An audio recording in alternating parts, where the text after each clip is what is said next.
بسم الله. السلام عليكم ورحمة الله. نعمل مع بعض النهاردة ان شاء الله أكلة من أكلات السي فود الجميلة. أنا معايا هنا كده نص كيلو كابوريا، أي كمية انت جايباها بقى. أنا جايبة نص كيلو بس. الكابوريا اللي هي النت، اللي هي الانتاية مش الدكر.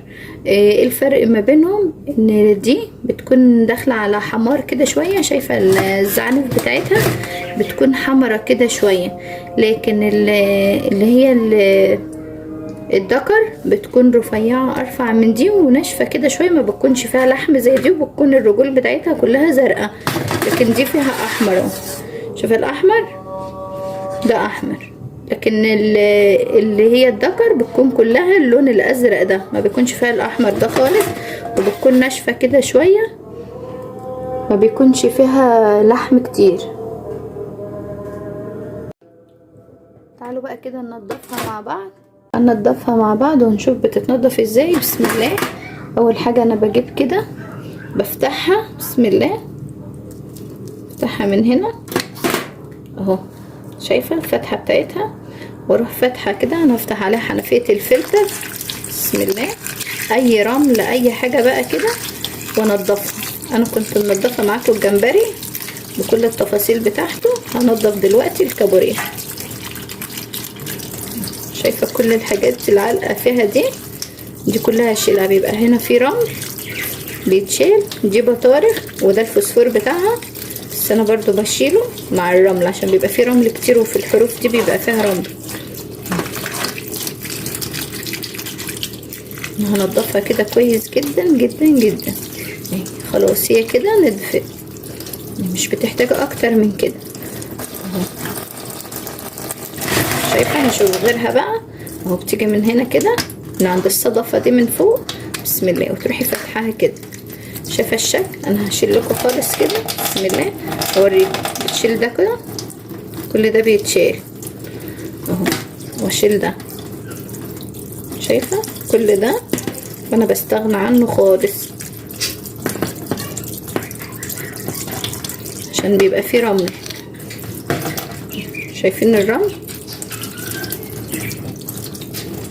دي البطارخ في ناس بتخليها، في ناس بتستغنى عنها كده خالص. انا هغسل بقى الكابوريا بتاعتي كده اهو، هاجي اوريلكم ان شاء الله هنعمل فيها ايه بعد شويه. تعالوا بقى بعد ما نضفت الكابوريا كده، شايفه الكابوريا كده نضفت، هشيلها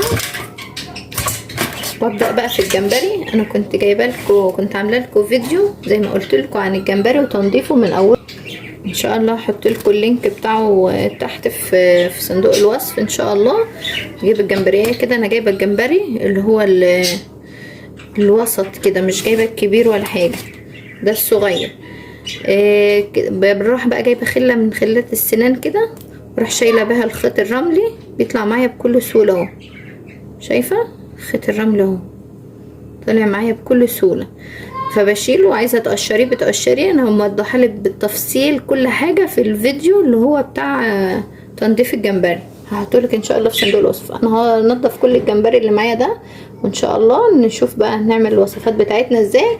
ومعايا برضو معايا سمك فيليه، بسم الله، معايا سمك فيليه كده اهو، هنشوف برضو هنعمل فيه ايه ان شاء الله. دي اكلتنا النهارده اللي هو كابوريا وجمبري وفيليه سمك، هنشوف هنعمل فيهم الطريقه ازاي ان شاء الله. انتظروني لاخر الفيديو، هنشوف كل حاجه مع بعض باذن الله.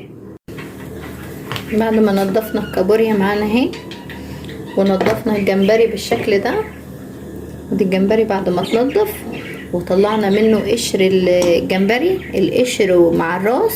احنا مش هنرمي القشر والروس دي، هنعمل منها شوربه دلوقتي عشان هنعمل بيها وصفه للجمبري. بسم الله. هجيب ميه كده على البوتاجاز وهنزل بيها كده، بسم الله، هنزل كده معايا بالقشر وبالروس في الميه، بسم الله.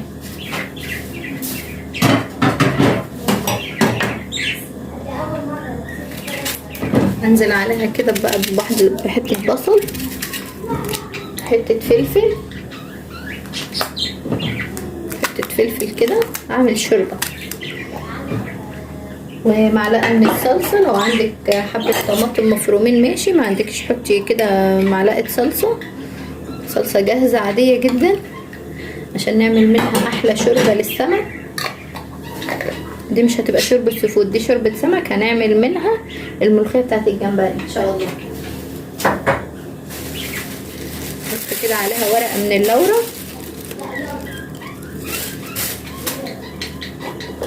وحبه من الملح ورشه كمون، يعني هندلعها كده.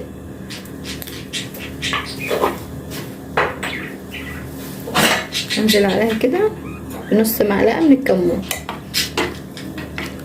خلاص كده، ونغطيها ونسيبها بقى تاخد وتدي مع نفسها، وان شاء الله لحد ما تغلي ونطلع الشوربه بتاعت الجمبري، وان شاء الله نشوف هنكمل وصفاتنا ازاي. تعالوا كده بعد ما سيبنا الشوربه تاخد وتدي مع نفسها وتغلي معانا، تعالوا نعصر كده حبه من الليمون على الكابوريا، وبرضو ليمون على الجمبري، ونسيبها كده حبه مع بعض قبل ما نعمل الخلطه بتاعتنا. الخلطه بتاعتنا عباره عن ايه؟ عباره عن فلفل حامي رومي وحامي اللي هو العادي. طبعا انتوا عارفين ان انا عندي اطفال فمش بحط كله حامي، وفلفل اخضر برضو اي نوع حامي او بارد، وليمونتين، ومعاهم الثوم ده جاهز متفرز عندي في الفريزر. انا هحط منه على الخلطه دي وافرمهم كلهم في الكبه، ونعمل منهم تتبيله واحده يعني معينه.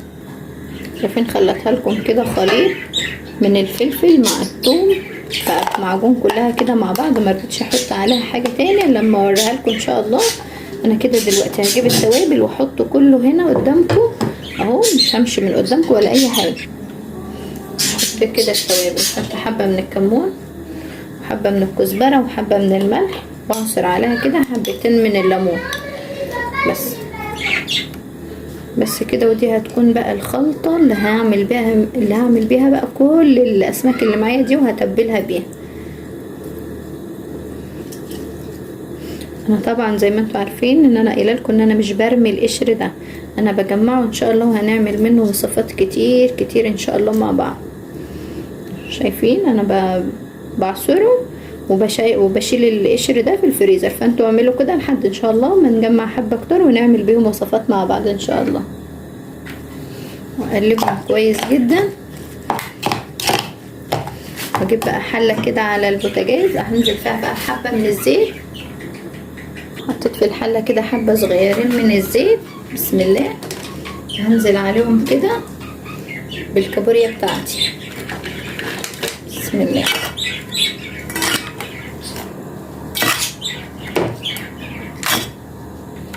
هنزل عليهم حبه كده من التتبيله اللي معانا دي، ونخرط بقى حبه من البصل،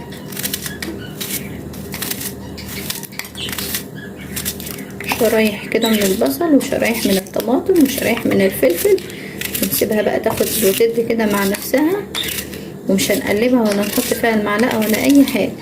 كفايه كده. على حبه من الطماطم برضه، حبه من الطماطم كده،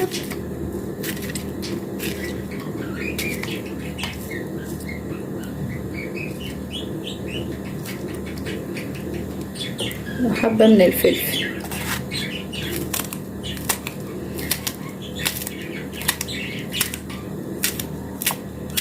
كل ده على الكابوريا، واديلها تقليبه بس كده واسيبها.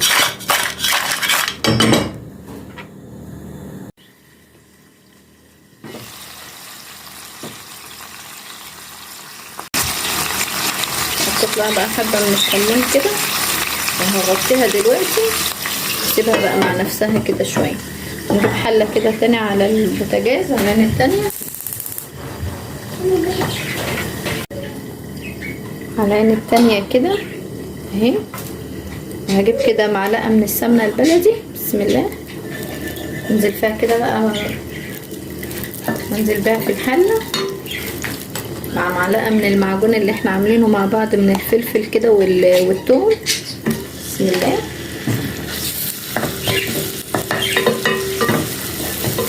اديله تشويحة كده مع بعض. هنزل عليهم كده بحبة من الجمبري اللي معايا، مش كتير بس كده. انا عملت حبة وخليت حبة اول بس ما الجمبري كده يتشوح وياخد اللون بتاعه الجميل ده اللي هو اللون الاورنج ده الجميل، هنزل عليه كده بالشوربه بتاعه الجمبري. شوفوا الشوربه لونها عمل ازاي معايا، بسم الله. شايفين الشوربه؟ الشوربه بقت جميله ولونها عامل ازاي. دي احنا عاملين الشوربه دي للملوخيه. خلي بقى الملوخيه برضو كده اهو، شوف اللون والجمال والشكل. الاكله دي في منتهى الجمال والروعه ومفيده جدا لاولادك وحلوه قوي يعني. شايفه ومش مكلفه على فكره ولا حاجه. انا جايبه من كل حاجه نص كيلو وربع كيلو، حاجات بسيطه جدا اهو. تاكلهم كل حاجه بكميات بسيطه ويدوقوا كل حاجه عادي وياكلوا كل حاجه عادي اهو. ده اقل من ربع كيلو جمبري اللي محطوط قدامك ده، اقل من ربع كيلو.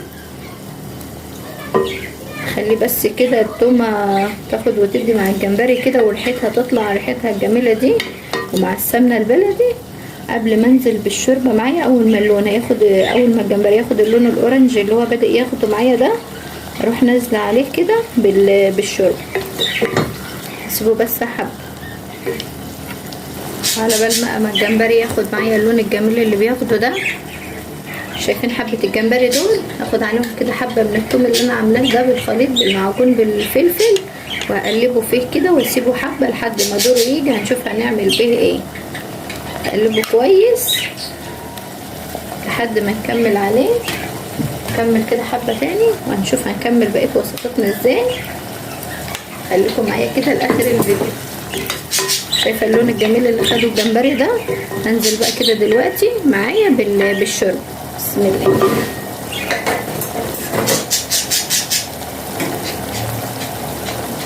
دي شوربه الجمبري اللي عملناها دلوقتي مع بعض.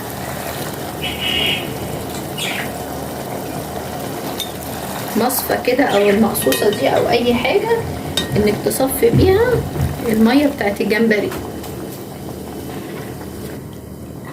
اهو كده. خلاص كفايه كده. بقوا معايا اهو حبه الشوربه اللي انا هعمل فيهم احلى ملوخيه بالجمبري ان شاء الله. انا معايا كده كيس ملوخيه مجمد جاهزه عاديه. معايا ملوخيه مجمده عاديه دي انا جايباها جاهزه، شاريها جاهزه، لكن اللي كانت عندي في الفريزر خلصت. فاحنا هنعملها بنفس الطريقه اللي بنعملها التانية ان شاء الله. هوريلكم طريقه الملوخيه عشان اتطلبت مني. هوريلكم طريقه الملوخيه الخضراء، احنا كنا مخزنينها مع بعض، هوريها لكم ان شاء الله واحنا بنطبخها مع بعض. بس دي للجمبري نفس الطريقه بس من غير الجمبري. بس يلا ان شاء الله هنشوف مع بعض كده دلوقتي طريقه الملوخيه اللي هي بالجمبري دي. دلوقتي هحط الملوخيه على قد الشوربه، انا مش حاطه شوربه كتير، وبعد كده ازود براحتي عادي بعد ما احط الملوخيه. فانا هسيبها كده بتغلي والريم ده يقل معايا شويه بعد الغليان، وهنبدا ننزل عليها بالملوخيه ان شاء الله. انا هحط كيس الملوخيه كده بسم الله، وهغطي عليه وهسيبه. هطفي البوتاجاز بقى كده دلوقتي، والملوخيه عشان مجمده معايا فانا هغطي عليه واسيبه. ان شاء الله هنكملها بعد ما تفك كده معايا، هنكملها. تعالوا بقى نشوف بعد كده هنعمل ايه ان شاء الله. هنبص بصه كده بقى قبل ما ننقل على اي وصفه تانية. ما شاء الله ولا حول ولا قوه الا بالله. شوفوا الكابوريا بقت عامله معانا ازاي. هي كده الكابوريا معايا اهي، ما بتاخدش ثواني، هي 10 دقايق وبتكون احلى كابوريا معاكي ان شاء الله بألف هنا. شايفه اللون؟ شوفوا لونها ومنتهى الجمال والريحه. مش قادره اقولك على الريحه اللي طالعه منها اهو. ولا تحطي عليها ميه ولا تحطي عليها اي حاجه خالص، هي بتستوي كده منها فيها بحبه الخضار اللي احنا حاطينها عليهم بس كده، اللي هو كان عباره عن توم وكمون وفلفل وحبه بصل وحبه طماطم. شايفه الجمال؟ ما شاء الله ولا حول ولا قوه الا بالله. هسيبها برضو كده دقيقه واحده وهطفي عنها ان هي بس تتشرب كل اللي تحت ده، تشرب بس الصوص اللي نزل منها وخلاص على كده. وهي كده استوت معايا. اول ما لونها هي كمان بيتغير، هي عامله زي الجمبري، ما لونها بيتغير كده استوت معايا. قالوا بقى احنا مش هنمشي من على البوتاجاز ولا هنروح في حتة، هنعمل كله هنا كده قدامكم. انا معايا كده فيليه من السمك، سمك الفيليه كده واحدة كاملة اهو. بسم الله. هقطعها بقى كده جزل، ويلا نشوف هنعمل فيها ان شاء الله مع بعض. يبقى احلى سمك فيليه. لو انتي ولادك بقى مش بياكلوا السمك او بيعملوه في الشوك او اي حاجة، هنعمل لهم بقى السمك الفيليه ده. انا هقصها بس كده واقطعها كده مكعبات اهي. هغير بس المقص اهو، اقطعها بقى مكعبات بالشكل ده كده. هغير بس المقص عشان المقص ده مش حامي معايا، واجيب مقص غيره. اقطعها بقى مكعبات بالشكل اللي انتوا شايفينه ده. بسم الله اهي. تقدري تقطعها بسكينة عادي جدا، بس انا بحب المقص في التقطيع. شايفه بقت ايه؟ مربعات كده او مكعبات. تقطعها بقى بالشكل اللي انت عايزاه وبالسمك اللي انت عايزاه اهو. نقطعها كده قطع.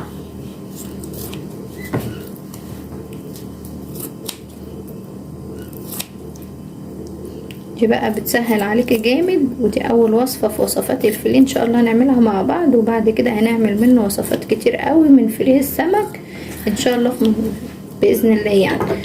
اهو شايفة بقت معايا كده، شايفة القطع دي بقى بتسهل عليكي في اكل الولاد. عايزاهم ياكلوا السمك ومن غير ما يتعبوكي، هتجيبي لهم كده واحدة الفيليه ما فيهاش شوك ولا اي حاجة. يلا نتبلها مع بعض ونشوف هنتبلها ازاي. تعال نتبلها بقى مع بعض. هننقلها كده في حاجة كبيرة شوية. بسم الله. ونحط لها كده حبة من الخلطة اللي احنا عاملينها بالثوم والفلفل.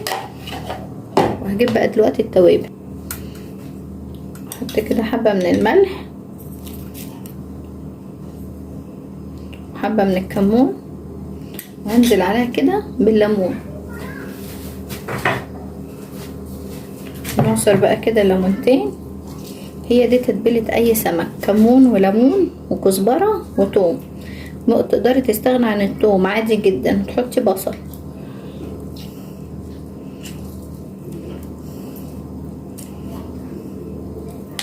انا كنت عامله لكم وصفات قبل كده من غير ثوم، بحب البذر عادي جدا. انا كده كده مش هاخد الا القطعه بس بتاعت السمك، كل ده هيتشال. شوفوا بقى شكله جميل ازاي. شوف الوانه روعه كده ومبهجه، وطعمه في منتهى الجمال. هسيبه برضو كده ياخد تتبيله كده يجي 5 دقايق قبل ما اقليه. تعالي بقى نشوف هنعمل ايه في الجمبري معانا هنا. دول معلقتين كده، معلقتين 2 من الدقيق، وهروح كده حاطه فيه الجمبري. بسم الله. اخد الجمبري كده، استبعد كده الطبق بتاعه وهنفخه. شايفه انا فخته كده بالشكل ده. هرده بقى كده يتغلف كده كويس بالدقيق. تعالوا بقى ندخله مع بعض. نجيب بقى كده مصفى ولا اي حاجه ندخل فيها الدقيق ده الزياده. بسم الله. شوف الجمال اهو. هنزل بقى الزيادات دي، ننزل الزياده اللي عليه كده.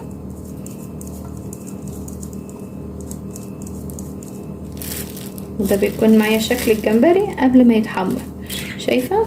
شوف الجمال، اتغلف كله اهو وبقى في منتهى الجمال اهو. كل واحده بقت لوحدها كده. هو ده اسهل طريقه انك تغلفي بيها الجمبري بالدقيق، ولو خاصه لو كان صغير. شايفه بقى الزيادات ده مش برميه، ده بنخله واشيل منه التوابل دي، واشيل الدقيق التاني ده استخدمه معايا لاي سمك انا بعمله. تعالي بقى نشوف هنعمل ايه في السمك الفيليه اللي معانا. السمك اهو بعد ما اتبل وسبناه شويه نقع كل الليمون وكل الميات الزياده اللي فيه. هروح راجع ايه، شايفه الكريسبي ده بتاع خلطه البانيه الجاهزه، خلطه الفراخ المقرمشه الجاهزه. ده الكريسبي ده بيتباع سايب، وفيه بيتباع كيس على بعضه. انا هاخد كده حبه منه اهو اقول لكم الكيلو ده ب225. لا ده ربع كيلو، ده كيلو ب48 جنيه. 225 دي الجرامات، ده الجرامات بتاعته اهو، شايفة؟ دي 275 دي اللي هو الجرامات، يعني ربع كيلو. الكيلو ب48 جنيه ده، يعني ده كان عامل 13 جنيه وربع. ده جبته ب13 جنيه وربع، بس كان الكيس مليان ما شاء الله. هو عشان بيبقى هش فمش بيوزن معاكي، فالربع كيلو بيقطع معاكي كمية حلوة ما شاء الله. فانا جبت الكريسبي ده كده وهعمل فيه ايه. بسم الله. هاخد القطعة بتاعت الفيليه كده هنزلها في الكريسبي ده، وهحمل بقى. احط طاسة دلوقتي على البوتاجاز واحمر فيها الفيليه واحمر فيها الجمبري. شايفة بقى؟ نشوف بقى وصفاتنا ان شاء الله مع بعض واحنا بنعملها. شايفة الجمال؟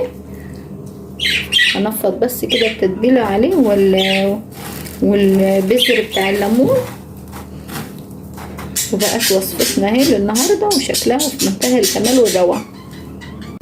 دلوقتي بقى انا حطيت كده الطاسه فيها زيت عشان نحمر فيها كده دلوقتي مع بعض قطع الفيليه اهي اللي احنا غلفناها بالكريسبي كده، وهنحمر فيها الجمبري ان شاء الله. وتعالوا بقى نشوف الملوخيه بتاعتنا. بسم الله.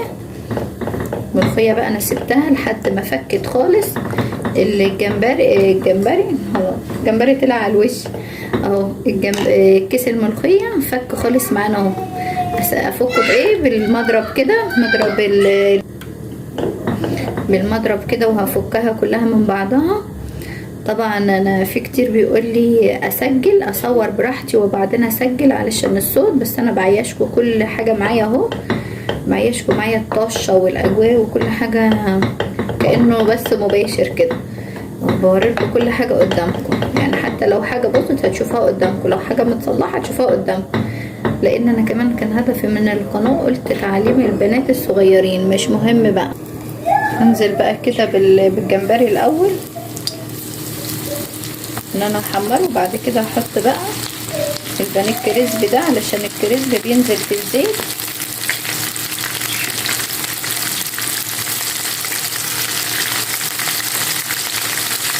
زي ما قلت لكم ان انا كان هدفي من القناه تعليم البنات الصغيرين اللي هم في اولى مطبخ او اول مره يدخلوا المطبخ، وكل حاجه بتبقى واضحه قدامهم الوقت، وكل حاجه بتبقى قدامهم باينه في الفيديو.